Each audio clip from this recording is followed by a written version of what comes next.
Discovery of spiritual India के कार्यक्रम में आप सबका हार्दिक अभिनंदन, स्वागत है। ये कार्यक्रम हम त्र्यंबकेश्वर की पवित्र एवं पावन धरती से करने जा रहे हैं। त्र्यंबकेश्वर भगवान शिव के 12 ज्योतिर्लिंगों में से एक ज्योतिर्लिंग यहाँ पर विद्यमान है। त्र्यंबकेश्वर की धरती की एक और महत्ता है, वे है यहाँ पर ब्रह्मा विष्णु महेश एक साथ में तीनों विद्यमान हैं। हर बार की तरह इस बार भी हम आपको आज एक महान संत, महापुरुष, तपस्वी, उनके दर्शन करवाने जा रहे हैं। उनके साथ में हम जो धर्म से संबंध में जो चर्चा होगी उनके साथ करेंगे। हम चर्चा करेंगे अध्यात्म पर, कैसे होगा, भारत की गति कैसे बढ़ सकती है, भारत विश्व गुरु कैसे बन सकता है। मैं आपको दर्शन करवाने जा रहा हूँ श्री पीठाधीश्वर निरंजनी अखाड़ा आचार्य महामंडलेश्वर श्री 1008 पुण्यानंद गिरी जी महाराज का। महाराज श्री, आपका इस कार्यक्रम में बहुत बहुत स्वागत है, अभिनंदन है। महाराज श्री, कार्यक्रम के शुरू में ही हमारे मन में एक प्रश्न आता है, वो है मानव कल्याण। महाराज श्री, मानव कल्याण किस तरीके से हो सकता है और आजकल का जो ये भौतिकवाद चल रहा है, इसमें मानव कल्याण कैसे संभव है? महाराज जी, इसमें आपको ये देखना पड़ेगा कल्याण शब्द से क्या लेते हैं, उसका अर्थ क्या है। कल्याण भौतिक भी होता है और आध्यात्मिक भी होता है। तो भौतिक कल्याण तो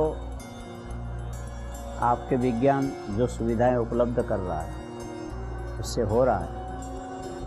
कल्याण माने सुविधा। और आध्यात्मिक कल्याण की बात पर जब जाते हैं तो आध्यात्मिक कल्याण का अर्थ हम लोग मोक्ष से ही लेते हैं। संसार बंधन से जीव छूटे और परमानंद की प्राप्ति अथवा परमात्मा की प्राप्ति करके आनंद स्वरूप बने, इसको हम लोग कल्याण मानते हैं। तो इस कल्याण की प्राप्ति तो आध्यात्मिक साधना के द्वारा ही होगी। बाह्य साधन बाह्य सुविधाएं दे सकता है, आध्यात्मिक ज्ञान ही मनुष्य को अंतिम कल्याण तक ले जाने में समर्थ है। इसके लिए आध्यात्मिकता की आवश्यकता है। महाराज जी, वो जो आध्यात्मिकता की जो आवश्यकता है उसकी प्रक्रिया क्या है? पहला स्टेप क्या है, सेकंड स्टेप क्या है, थर्ड स्टेप क्या है, कैसे प्राप्त किया जाए? महाराज जी, सबसे पहली सीढ़ी है इसका सामान्य ज्ञान। बहुतों को इसका सामान्य ज्ञान भी नहीं होता है कि हम क्या हैं और कहाँ से आए और कहाँ जाना। ये जिज्ञासा सबसे पहली सीढ़ी है। और हम ये मानते कि जन्म लिया, देखने लगे, सुनने लगे, बोलने लगे और चलने लगे, और इतने हमारा जीवन है। इतना ज्ञान तो सबको होता है, लेकिन इस शरीर के छूटने के बाद भी हमारे अंदर से कोई चीज़ ऐसे निकल के जाती है जो दूसरे शरीर का निर्माण करती है और उसके बाद उस शरीर में अपने किए हुए कर्म का भोग करती है। भोग समाप्त होने के बाद उस शरीर का परित्याग करके फिर जन्मांतर में जाता है। तो ये जो शरीर और जन्मांतर आने जाने वाले जीवात्मा का एक दृश्य है, एक अदृश्य होने के कारण दोनों को हम एक मान करके देखते हैं। उसको अलग करने के लिए वास्तव में मैं शरीर मात्र हूँ, इंद्रिय मात्र हूँ, प्राण मात्र हूँ, कि इससे अतिरिक्त भी कोई मेरा स्वरूप है। ये जिज्ञासा सबसे पहले मन में होना चाहिए।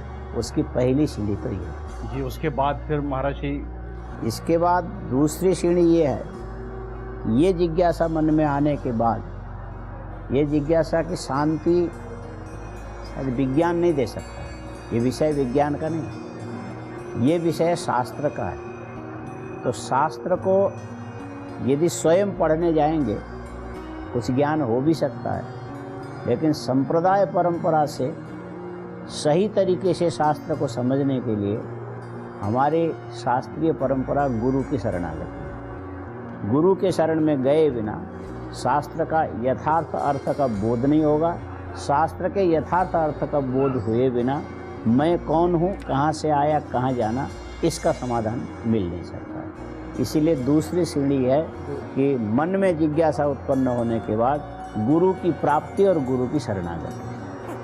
ये दूसरी सीढ़ी है। इसके बाद महाराज जी, इसके बाद तीसरी सीढ़ी है। गुरु की प्राप्ति तो हो सकती है, लेकिन गुरु की कृपा अलग है, प्राप्ति अलग है। गुरु के पास तो बहुत से और भी लोग होंगे, वस्तुएं भी होंगी, साधन भी होंगे, लेकिन गुरु ये समझने लग जाए कि इस जिज्ञासा के जवाब प्राप्त करने का योग्य अधिकारी ये है, इसीलिए इसको ये विज्ञान देना चाहिए, ये भाव उसके मन के अंदर आया तो ये गुरु की कृपा बोलते हैं। तो ये गुरु की कृपा एक तीसरी सीढ़ी के रूप में आती है। गुरु की कृपा के बाद हम लोग एक चीज़ और भी मानते हैं, शास्त्र कृपा। बहुत से व्यक्ति के प्रतिभा के अलग अलग स्तर होते हैं। कुछ लोग ऐसे होते हैं कि एक बार सुनाया हमेशा के लिए तैयार हो गए।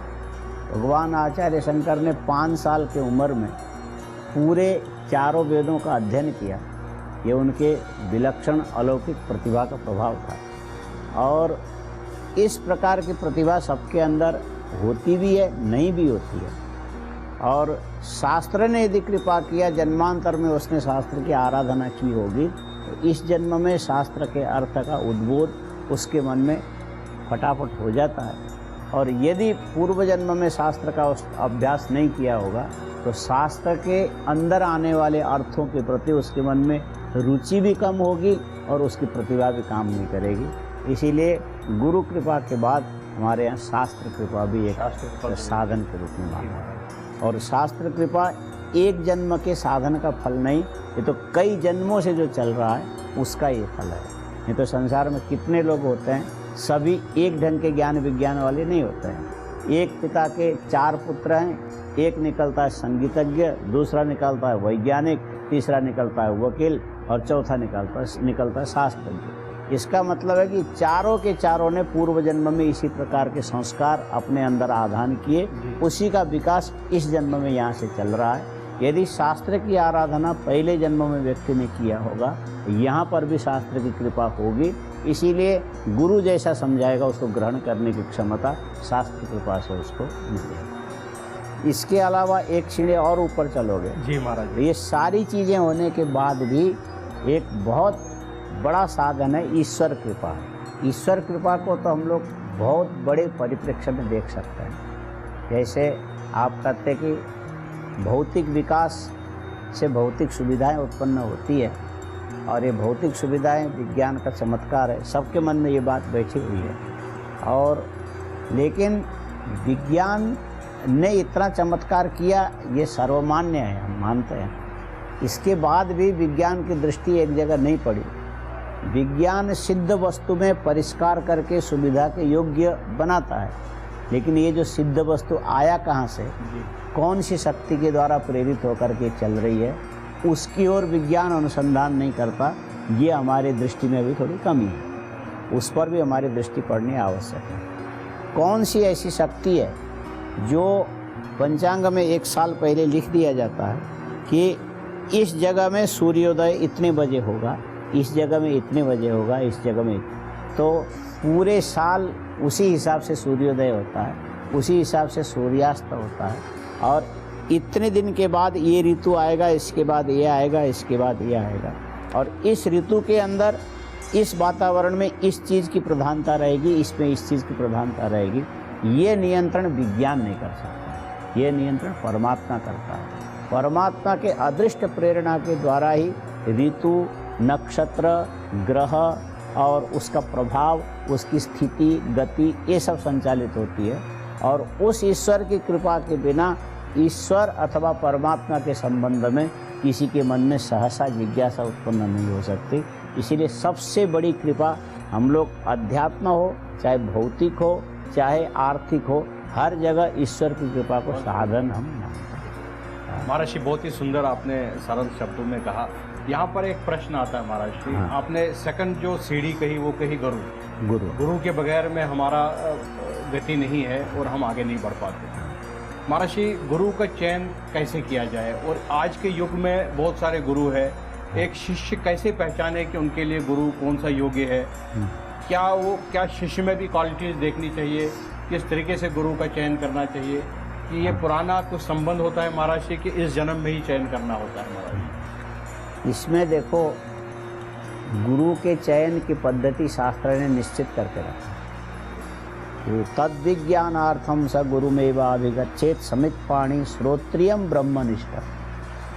गुरु के चयन में सबसे पहले ये देखना चाहिए जी कि उसने शास्त्र श्रवण किया कि नहीं किया, शास्त्र अध्ययन किया कि नहीं किया। तो शास्त्र का अध्ययन अधिकार पूर्वक किया कि अधिकार के बिना ही किया, है ना। गुरु मुख से उच्चारण करा करके स्वयं वेद के मंत्रों का उच्चारण करके वेद के मंत्रों को कंठस्थ करने के बाद वेद के मंत्र का जो अर्थ है धर्म, उसका सम्यक अच्छी तरह से आचरण करने के बाद धर्म के फल से भी वैराग्य मन में आने के बाद फिर आत्मतत्व संबंधी जिज्ञासा लेकर के जो बैठा वही श्रोत्रिय भी होगा और उस आत्मतत्व में जिसकी निष्ठा होगी वो ब्रह्मनिष्ठ होगा। वो गुरु की पहचान तो इतनी है, श्रोत्रिय और ब्रह्मनिष्ठ। शास्त्र विज्ञान पूर्ण रूप में होना चाहिए। शास्त्र विज्ञान होने के बाद शास्त्र के अर्थ में निष्ठा होनी चाहिए। शास्त्र के वेद के अर्थ दो प्रकार के, एक प्रवृत्ति भी है और निवृत्ति भी है।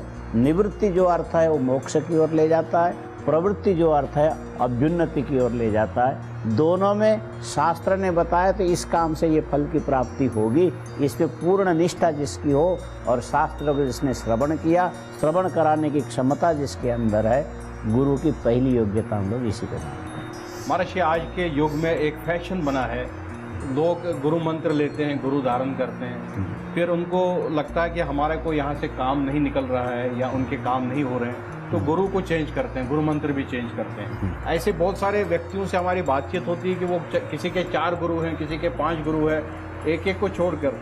और इसका एक और महर्षि प्रभाव है, वो है हमारे टीवी चैनल, कि कोई भी व्यक्ति टीवी चैनल पर आकर एक गुरुडम बनाता है, गुरु अपने आप को बताता है, लाखों लोगों को अपने साथ जोड़ता है, फिर उनके साथ विश्वासघात करता है महर्षि। इससे सनातन पद्धति का भी एक बदनामी होती है, संत समाज की भी बदनामी होती है। महर्षि, इस पर आपका क्या विचार है? इसमें देखिए, महत्वाकांक्षा मनुष्य मात्र के स्वाभाविक धर्म है ना।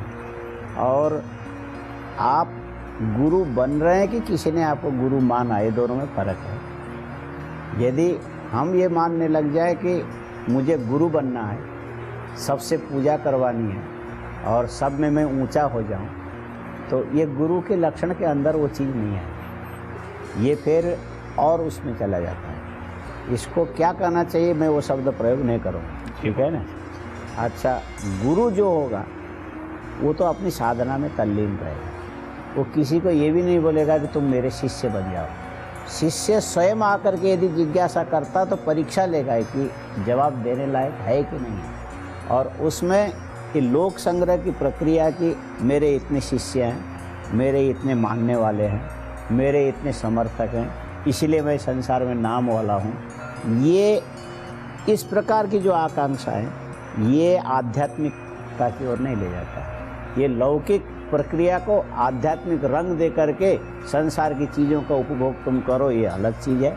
लेकिन असली आध्यात्मिकता तो गुरु कभी नहीं कहेगा कि तुम मुझे गुरु मानो, और शिष्य कहेगा कि हमने आपको पहचाना, मेरी जिज्ञासा की शांति आपसे ही होगी और किसी से नहीं होगी। इस ढंग का जो संबंध है ये संसार के भौतिक आकांक्षा की पूर्ति करने वाला न होकर के आत्मिक आकांक्षा की पूर्ति करने वाला होता है। तो गुरु शिष्य का संबंध तो शास्त्र में इसी ढंग का ही होता है। जी महाराज, यहाँ पर जो एक और यहाँ से प्रश्न एक इसके रिलेटेड है, संबंध में है, वो ये प्रश्न है कि जो गुरु का चयन करता है, एक शिष्य चयन करता है, तो फिर एक बार उन्होंने जब गुरु बनाया, बार बार वो और किसी को गुरु बना सकते हैं? हमारे शास्त्र ये अलाउ करते हैं कि गुरु मंत्र चेंज कर सकते हैं? शास्त्र इसकी आज्ञा नहीं देता, नहीं देता। एक बार मंत्र लिया जो गुरु थी, निष्ठा से मंत्र के साधना का फल मिलता है, और कोई मंत्र अथवा व्यक्ति विशेष होने से साधना में फल विशेष की वैसा हो, ये नहीं। इसीलिए एक ही में निष्ठा रख करके गुरु में योग्यता हो भी सकती, नहीं भी हो सकती। शिष्य यदि योग्य होगा तो अयोग्य गुरु के दीक्षा से भी स्वयं सफलता प्राप्त कर ले, वो पार लग जाएगा, लग जाएगा। क्योंकि निष्ठा काम करती है, गुरु की योग्यता वो तो समाधान देगा, दिशा बताएगा, चलना तो आपको अपने पैरों से ही है। कंधे पर लेकर के गुरु जी भगवान तक पहुंचावे, गुरु के संभव नहीं है, क्योंकि इतने सारे चेलों को कितना को उठाएगा। तो ये तो उसकी निष्ठा ही उसका कल्याण करेगी। तो जिस शिष्य पर भी डिपेंड करता है। शिष्य पर भी डिपेंड। शिष्य की निष्ठा ही गुरु के गुरुत्व को फलीभूत बनाता है। तो महाराज जी के साथ अभी हमने पहले सत्र में जो चर्चा की, हमने गुरु के बारे में चर्चा की, हमने ये जाना आध्यात्मिकता क्या है और भौतिकवाद क्या है, कितनी सीढ़ियां हैं परमात्मा को प्राप्त करने के लिए।